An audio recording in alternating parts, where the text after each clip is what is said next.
Ernest Hemingway ১৯১৭ সালে প্রথম বিশ্বযুদ্ধে অংশ নিয়েছিলেন পত্রিকার যুদ্ধকালীন সংবাদদাতা এবং স্বেচ্ছাসেবী হিসেবে।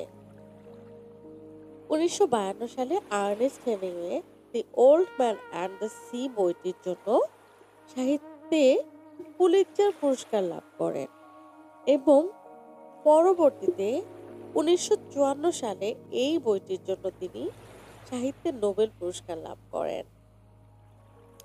প্রিয় সুধী, আমার শুভেচ্ছা নেবেন।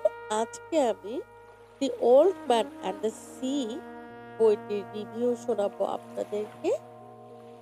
মানুষ তার স্বপ্নকে বাস্তবায়িত করতে প্রাণপণ সংগ্রাম করে যায় নিরন্তর। কখনো কখনো প্রকৃতির নির্মম কষাঘাত নেমে আসে মানুষের উপর, কিন্তু তবু মানুষ হাল ছাড়ে না। চড়া মাশুল দিয়ে হলেও মানুষ পৌঁছে যায় তার লক্ষ্যে।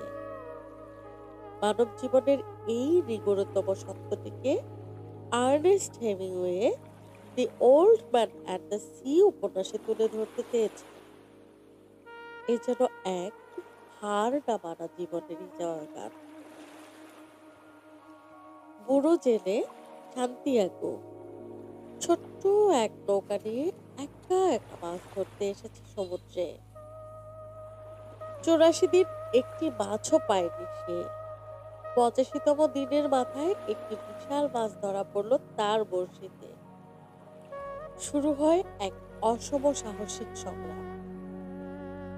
৩ দিন ধরে মাছটির সাথে সংগ্রাম চলে সান্তিয়াগোর। এই ৩ দিনের কথাই উপন্যাসের বিষয়বস্তু। ৩ দিন ৩ রাত মাছটির সাথে সংগ্রাম করেও বৃদ্ধ জেলে সান্তিয়াগো এক মুহূর্তের জন্য হতাশ হয়নি, কারণ সে বিশ্বাস করে মানুষের জন্ম তো পরাজিত হবার জন্য হয়নি। মানুষ ধ্বংস হয়ে যেতে পারে, কিন্তু কখনো পরাজিত হয় না। ৩ দিন পর মাছটা মারা যায়, আর এই ৩ দিনে বৃদ্ধার হাত এবং কাঁধের অংশটা মারাত্মক জখমপ্রাপ্ত হয়। সমুদ্রে একাকী জীবন পার করে আর ছোট্ট ম্যানোলিনের কথা ভাবতে থাকে। ম্যানিলু উপন্যাসের এক প্রতীকী চরিত্র। কিশোর ম্যানিলুনের মাঝে সান্তিয়াগো নিজের হারানো যৌবনকে আবিষ্কার করে, যখন তার সমস্ত ক্ষমতা তার অধিগত ছিল, অথচ যখন জীবনের শ্রেষ্ঠতম পুরস্কারটি সে পায়নি। অপেক্ষা করতে হয়েছে ভবিষ্যতের জন্য। এমনকি বড়শিতে বিঁধে যাওয়া মাছটাকেও ভালোবেসে ফেলে বৃদ্ধ। মাছটা মারা যাবার পর ওকে গলুয়ের সাথে বেঁধে নিজের বাসস্থানের দিকে রওনা দেয় বৃদ্ধ। মাছের গন্ধে সমুদ্রের মাঝেই অনেক হাঙর আক্রমণ করতে থাকে, আর বৃদ্ধা অনেক বুদ্ধির সহিত হাঙরগুলোকে জখম করতে থাকে।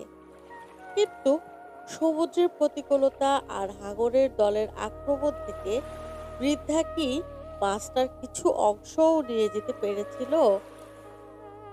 আসলে বইটিতে উল্লেখিত সমুদ্র, সমুদ্রের মাছ, শিকার সবই প্রতীকী ব্যাপার, মানব জীবনের সাথে অন্তরঙ্গভাবে জড়িত।